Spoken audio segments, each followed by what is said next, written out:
Breathe deep. Imagine your legs more limber in Duluth Trading Double Flex Denim. Envision euphorically squatting for that can of suds, bending for your toolbox in a state of bliss, lunging for your laser level on a whole new level. Relax and allow the flex to fill you with ability. Find your inner flex in Double Flex Denim only at Duluth Trading. Welcome to People Tech, the podcast of the HCM Technology Report. I'm Mark Pfeffer.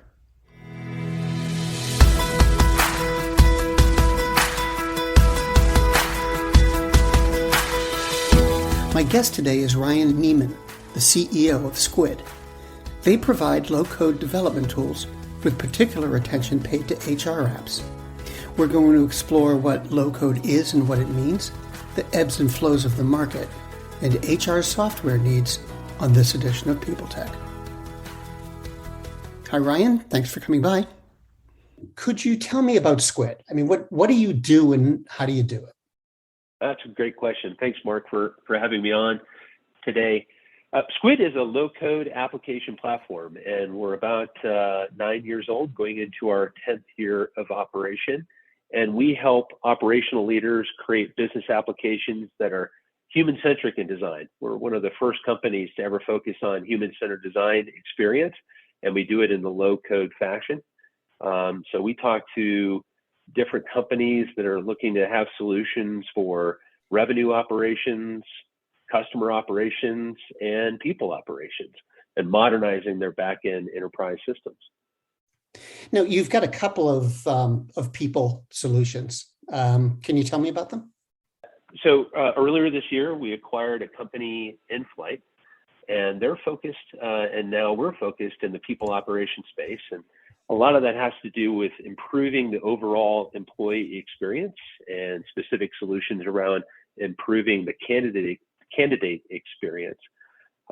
We do that with a number of different back-end platforms in the HRS space, like Oracle PeopleSoft and Taleo, or Workday and Brass Ring, or other partners like Symphony Talent. And many of our customers are looking for ways to improve the employee experience working with these systems. You know, they typically haven't been updated for a number of years. They could be quite nuanced or just old.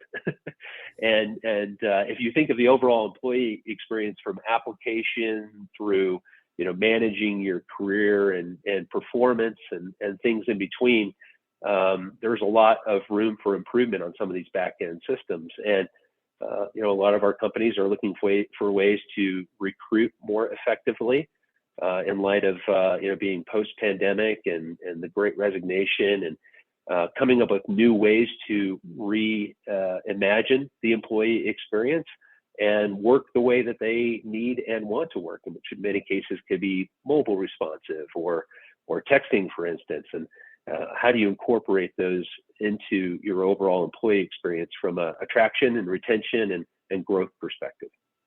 Can we drill down a little bit and talk about how InFlight fits with Skuid? I mean, why did you find them attractive enough to acquire? InFlight is a fantastic platform that is also low code and specifically tailored in that people operations space. So they've got, we now have technology specifically around integrations with Oracle PeopleSoft and the others that I mentioned. We have an applicant tracking system that's optimized for many of those platforms.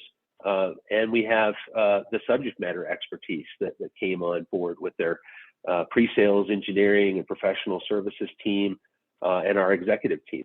All of that really took from what Skuid already had, people operations solutions, success stories with a number of large companies, both private and federal customers.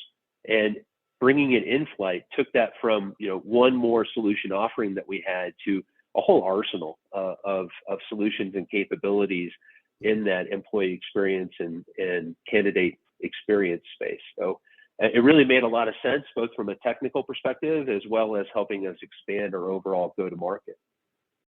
And how about the merger? I mean, the melding of the two workforces and the operations and such. How's that going? Well, every time we look at a company, one of the first things we look at is does it make sense from an overall product and market fit perspective? Also, where's the workforce and the size of the company and team, and then culture. The culture at InFlight and now our new Skuid team members just really made it a great acquisition and continues to be a great fit for us. Skuid has always been very focused on developing a very rich culture, and InFlight has been a really great acquisition from that perspective. I'd like to pull back a little bit because I'd like to ask you some questions about the business. One of the things that strikes me is late last year, I was hearing a lot of talk about low-code development, especially low-code in HR. I'm not hearing about it quite so much anymore. So I'm wondering what's going on out there. I mean, is it just settled down and people are just working with it more than talking about it? Or are things growing the way they were? What's up? Yeah, that's a great question. And as I look at the market, what we're seeing, of course, is significant growth with the customers we're working with. But then also we're seeing that the overall market is growing fairly rapidly. As we look at either the human capital management space or CRM or people operations and customer platforms, all of those are growing fairly rapidly, kind of in the total addressable market, about 12% a year or so. But low-code application platforms are typically in that 20 to 21% growth year over year. So we're seeing it continue to grow. We're also seeing a number of platforms start to have some form of low-code offering. So even in the HR space, you can get started with some basic low-code capabilities. And what we find is that our customers will start down that path, begin to build some things in a low-code fashion, which is a great alternative to custom code development, which is typically fairly costly, fairly resource intensive, and in many cases it takes a lot longer from the time from ideation to actually getting the application built. And we shorten those cycles, but given our human-centered design experience focus, we can really get pixel perfect and on brand, which is absolutely critical as you're starting to not only build your brand as a company with customers, but then also how are you building your brand from a career perspective and attracting the right talent, and then making sure that the experience that candidate and then employee receives, it really goes throughout their career.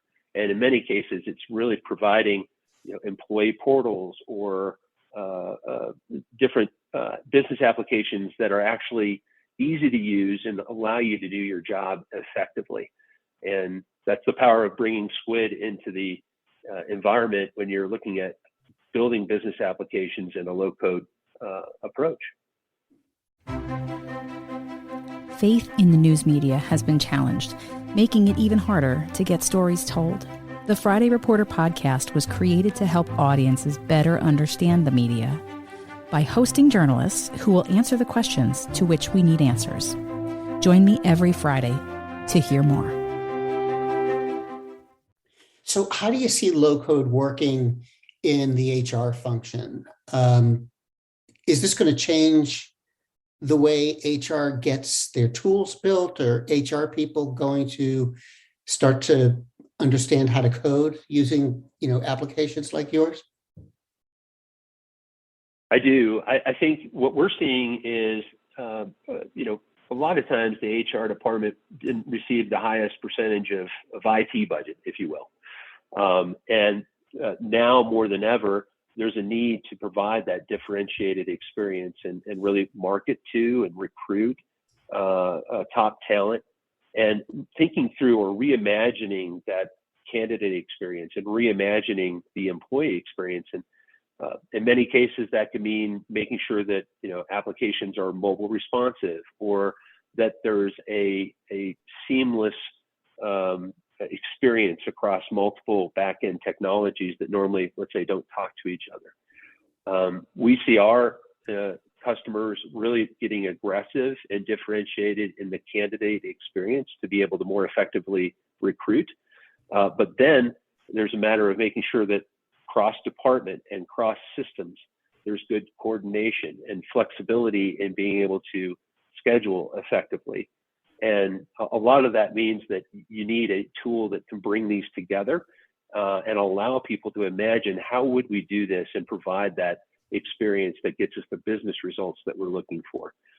Many of our companies will see that they've got candidate drop-off, right? That once they get to a landing spot and encounter some challenges in submitting an application, but making that a frictionless experience, making it an elegant experience in some cases makes the difference of being able to staff a large number of open roles that many enterprise customers we work with have. Are low-code tools going to significantly change the way HR gets its applications built? And what's that mean for the relationship with IT? Yes, it will.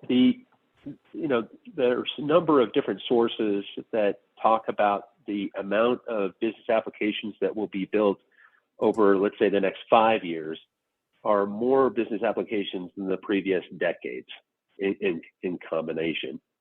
So more and more demand for business applications and fewer professional coding roles being filled. There's some estimates from Bureau of Labor Statistics that says in the next years there's going to be 1.2 million unfulfilled professional code and developer roles. So the need to develop business applications continues to grow, and there's continued shortage of individuals to be able to deliver on those business applications. Fundamentally, HR will continue to have a need to create business applications, be able to pull these systems together, which many customers have very significant investments in these platforms.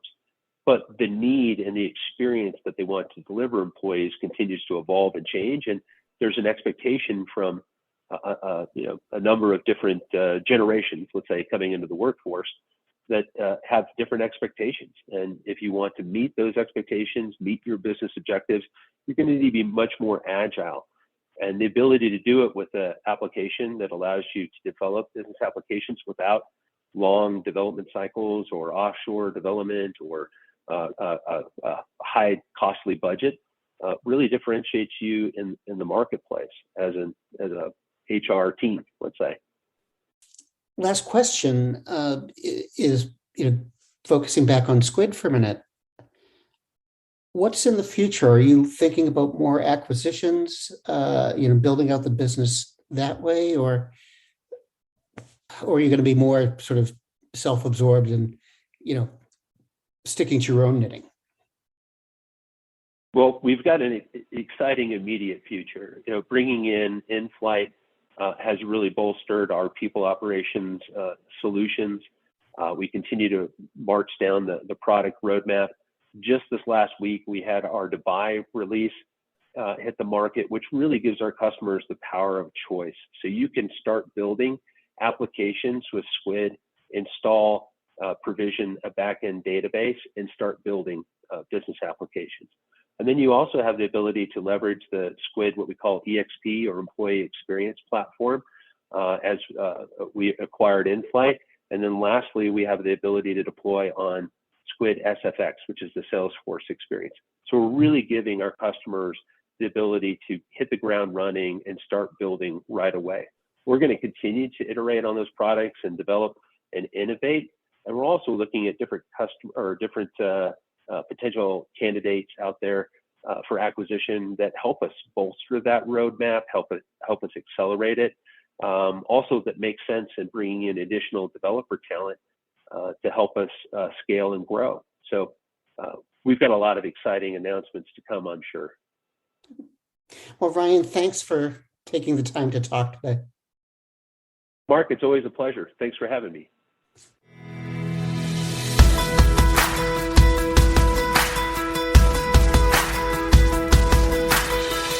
My guest today has been Ryan Niemann, the CEO of Skuid, and this has been People Tech, the podcast of the HCM Technology Report. We're a publication of Recruiting Daily. We're also a part of Evergreen Podcasts. To see all of their programs, visit www.evergreenpodcasts.com. And to keep up with HR technology, visit the HCM Technology Report every day. We're the most trusted source of news in the HR tech industry. Find us at www.hcmtechnologyreport.com. I'm Mark Pfeffer.